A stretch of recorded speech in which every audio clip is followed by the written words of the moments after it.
Hello আব্বা কিসে কিসে রে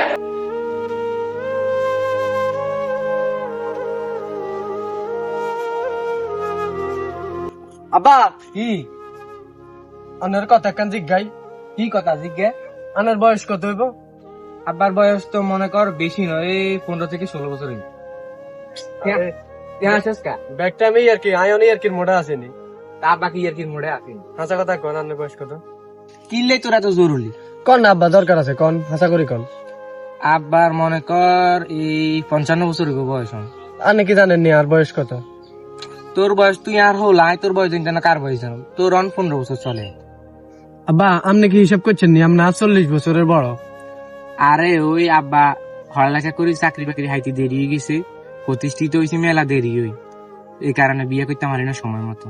আপনি কি আঙ্গ ভাই বোনের কথা চিন্তা করেননি তোর কথা ভাব দেন, কার কথা ভাবো? তোর হচ্ছে তার হোলাই, তোরা পড়ালেখা করবি, বড় হইবি, পড়ালেখা করি মানুষের মতো মানুষ হইবি, চাকরি বাকরি হইবি, প্রতিষ্ঠিত হইবি। এরপরে গ্রামে আড়ি গেলে গ্রামের মানুষ আর দেখলে কইব অমুকের হলা চাকরি করে, কত শিক্ষিত, পড়ালেখা করে কত শিক্ষিত হয়েছে, কি ভালো চাকরি করে। আমার এগুলো এসব কথা শুনে বুক ফুলি উঠবো, খুব মানে খুব ভালো লাগবে।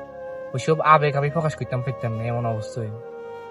আল্লাহ যেন তোকে সফলতা না দেখে আর মৃত্যু না দেয়, আমিন।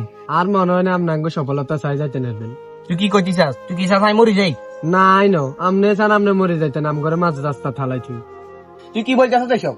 আপনি যদি আমগুলা চিন্তা করতেন তাহলে আপনি বিড়ি সিগারেট হাদা জর্দা ইগিন খাইতেন না তোরা যত কথাই কস আমি এসব অভ্যাস থাকতে পারতেন না। আর কাম আছে মেলা, যা আগুন আমি কাম করতাম যাই।